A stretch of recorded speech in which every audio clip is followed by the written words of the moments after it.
Hello, everyone, and welcome back to Queen Elizabeth, A Day in Her Life. It's time for the royal news. So let's see what's been going on around the day of December the 9th, 2025. The first story comes from Marie Claire, and it's dated December the 8th, 2025. Two royal relatives confirm they're skipping Christmas at Sandringham. This story is by Amy McElden. The royal family generally celebrates Christmas at the Sandringham estate in Norfolk, England, where they attend church together on Christmas Day. However, two royal relatives have revealed that they'll be skipping the royal family's holiday celebrations entirely for 2025. Speaking to the Daily Mail's Richard Eden, Queen Camilla's son, Tom Parker Bowles, shared via GP News, "I'm not spending Christmas at Sandringham," the food writer continued, "nor is my sister, Laura Lopez. It'll be every other year, 1 year on, 1 year off." Parker Bowles' 2025 plans are markedly different from his 2024 Christmas celebrations. Speaking to The Telegraph in December 2024, the food author explained, "My mom said, 'I'd love you to come. I haven't had Christmas with you for a long time.'" Discussing his plans to join Camilla at Sandringham for the holidays in 2024, Parker Bowles said, "It's been a hell of a 2 years for Charles and Camilla. The older you get, the more conscious you become of mortality, especially with illnesses and the rest of it." As for what the royal family's Christmas might look like, Parker Bowles told the outlet, "I generally know nothing about it. I know that there's turkey and sprouts and church, and I have to bring a suit and a dinner jacket." The royal family reportedly has a plethora of traditions they partake in every Christmas, but according to one royal source, Prince William is already considering obliterating one particular tradition. Per the Daily Mail, when Prince William becomes king, it's understood that he will scrap an outdated ceremony which involves handing out joke £5, which is $6.65, presents in strict order of royal seniority. The source alleged that William objects to the hierarchy inherent within the antiquated game, which involves the cheap gifts being handed out by the monarch. The next story comes from Fox News and is dated December the 5th, 2025. This story is by Stephanie Nolasco and Ashley Papa. Prince Harry's latest publicity blitz risks shattering any remaining chance of a royal reconciliation with his ailing father.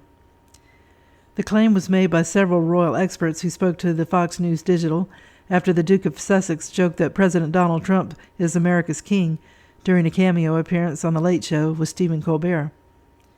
The remarks came nearly 3 months after Trump visited the UK for a state visit where he met with the monarch, who was still undergoing cancer treatment.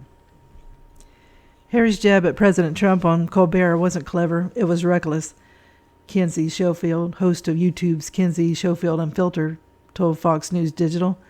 "Honestly, how does he think he can hold on to a royal title while taking public swipes at the head of a foreign government?" It's also a slap in the face, Schofield insisted. Buckingham Palace put significant effort into a major state visit for President Trump to support diplomatic relations, and frankly, it's a slap to President Trump as well, considering he agreed to ease up on Harry's immigration situation out of personal respect for King Charles. Joking about his desire to play the gingerbread prince in a fictional Hallmark Christmas movie, Harry told Colbert, "Well, you Americans are obsessed with Christmas movies, and you're clearly obsessed with royalty, so why not?" When Harry said, "Really, I heard you elected a king," the audience booed. Harry's jab echoed anti-Trump sentiment from October's No King protest, during which scores of liberals and Trump critics demonstrated Asia-wide to oppose the president's second-term agenda. Organizers of the protest said they were defending democracy from what they saw as Trump's authoritarian rule. During an appearance on Stephen Colbert's late-night show Wednesday, Prince Harry teased Americans for rebelling against the king during the revolution and then electing King Trump. Harry did himself no favors, British royal expert Hilary Fortwich told Fox News Digital. And to hear that decidedly left-leaning New York City audience boo him, he went from cheers and standing ovations at first to that. A few-minute summary, if you ask me, of his entire trajectory. His ghastly, self-defeating swipe at both President Trump and his own royal family signaled yet again his terrible judgment, said Forwich. While he still trades on his title, he attacks the monarchy and chronically misreads public mood on both sides of the Atlantic. Instead of healing the wounds he caused, he scratches them open, all the while claiming to want to heal. And Prince Harry was a guest star on The Late Show with Stephen Colbert on December 3rd, 2025. Harry followed up by poking fun at Americans for electing King Trump after making such a big deal about my great-great-great-great-great-grandfather George III, a reference to the American Revolution. Well, he was kind of a jerk, Colbert shot back. Okay, let it go, Harry joked. The appearance marked Prince Harry's second visit to the show following the publication of his January 2023 memoir, Spare. The prince continued, asking Colbert what else he needs to do to convince the Americans to cast him in a Hallmark film. I'll record a self-tape. I'll fly myself to an audition, settle a baseless lawsuit with the White House, all the things you people on TV do, he said. The line was meant as a dig at Colbert's parent company, CBS, which settled with Trump earlier this year after the president sued the broadcaster for allegedly editing the interview with then Vice President Kamala Harris ahead of the 2024 election. Really? I hear you elected a king, Prince Harry joked to Stephen Colbert during the appearance on December 3rd, 2025. Fox News Digital reached out to the White House for comment. In September, Trump opened a 2-day visit to the UK, calling his meeting with the King 77 one of the highest honors of my life. And during the trip, he made the time for a quiet tribute at Queen Elizabeth II's tomb. During his visit, Trump was welcomed with the largest guard of honor in living memory, featuring 120 horses and 1,300 troops, as well as carriage rides, an air show, and a Windsor Castle state dinner. The 79-year-old also met with Prime Minister Keir Starmer to discuss trade, technology, and geopolitical issues. No U.S. president or any other world leader has received the honor of a second UK state visit. Trump's first was in 2019, following his previous term. The Andrews saga has already left the royal family exposed, and the king is trying to manage these issues while carrying out daily duties and undergoing regular cancer treatment, said Schofield, referring to the disgraced ex-Duke of York. Prince Andrew was officially stripped of his royal title and honors by King Charles III on October 30th, 2025. He will no longer be styled Prince Andrew or His Royal Highness, and will instead be known as Andrew Mountbatten Windsor.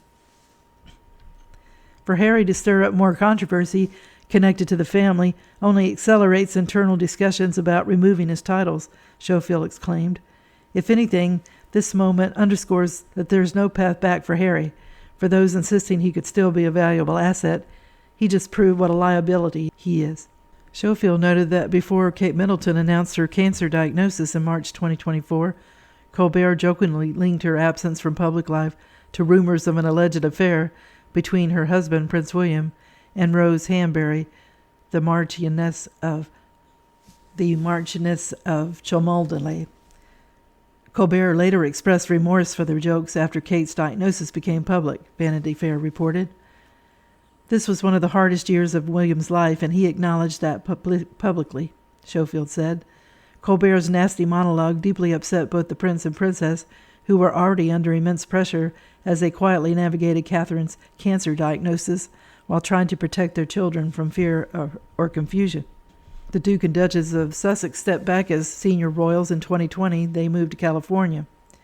While they were living with that burden, Colbert and others used their platforms to push cruel theories, which William was regularly briefed on, she continued. It caused real pain. Rose was prepared to sue, and for Harry to run into Colbert's stage and crack jokes with him tells you everything about where their relationship stands. It's irrevocably broken.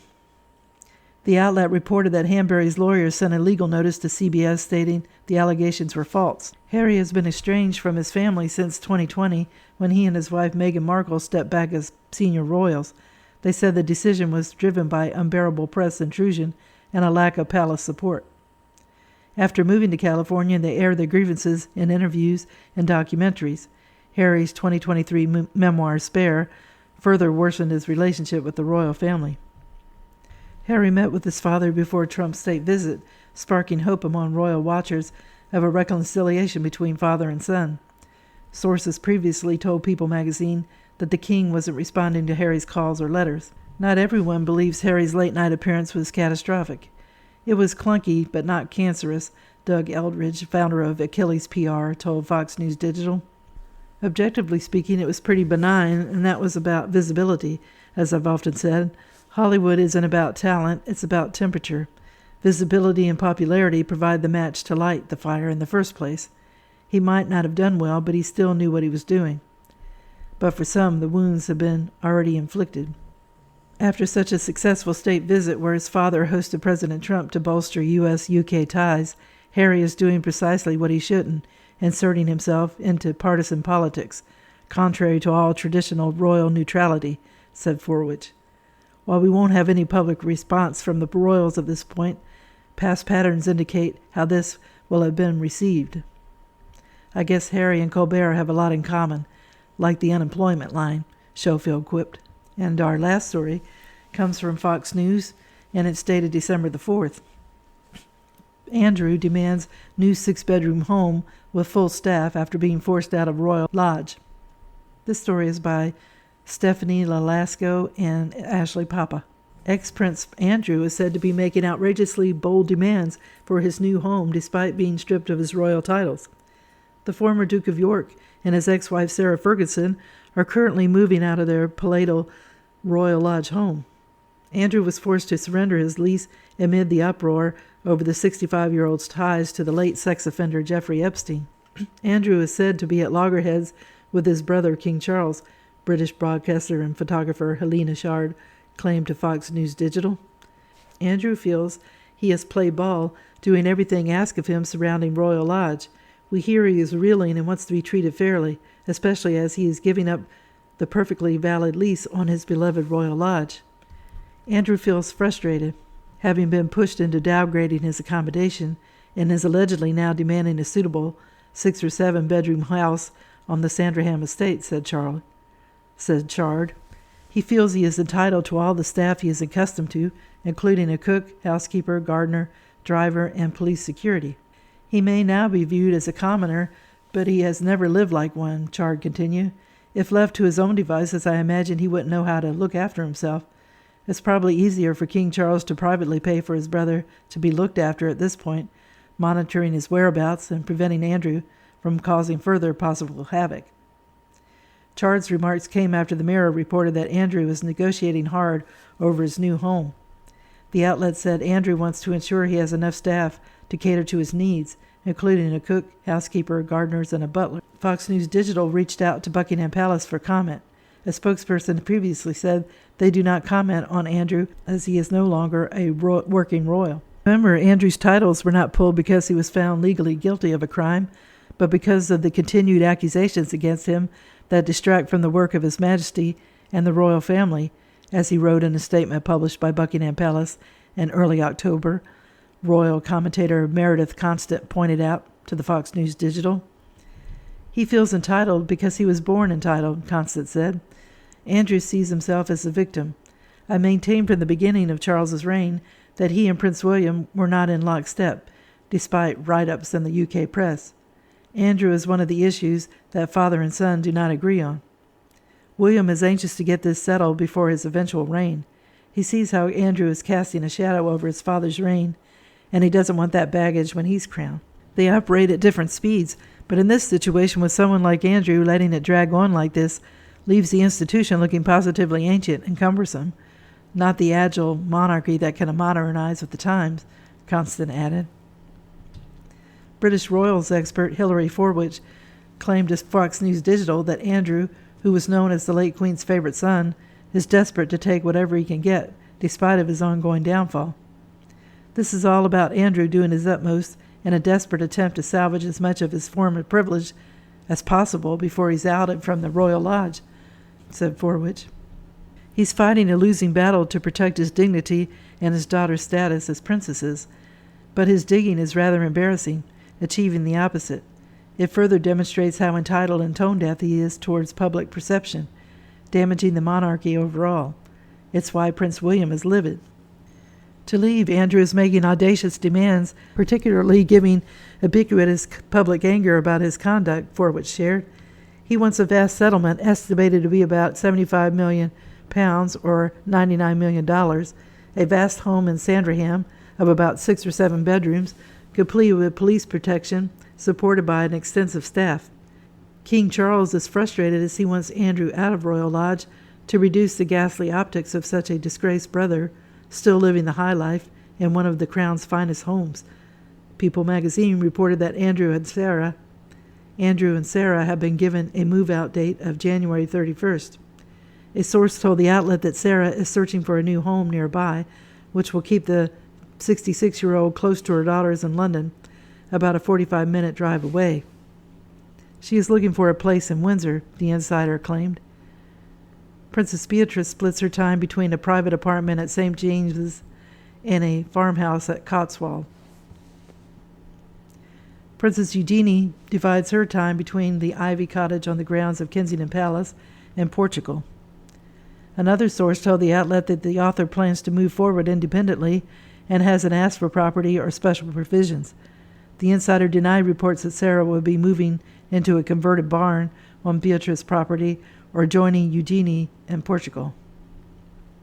According to multiple reports, Andrew and Sarah have lived together for more than a decade despite divorcing in 1996.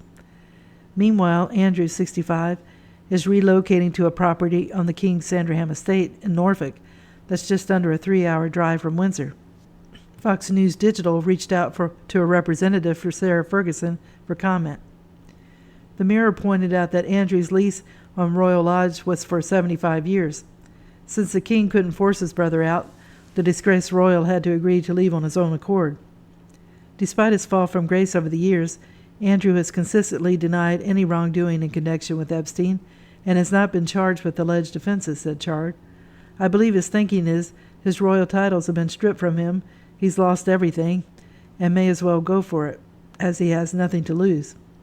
Andrew still maintains a warped level of status, and let's not forget, he's still in the line of succession. Constant warned that Andrew isn't fading quietly into the background, insisting this won't be the last the public hears of his ongoing battle for relevance. What's in it for Andrew? Royal Lodge is Andrew's last chip. The palace was careful to say from the start that a formal request was sent to Andrew to relinquish his 75-year lease.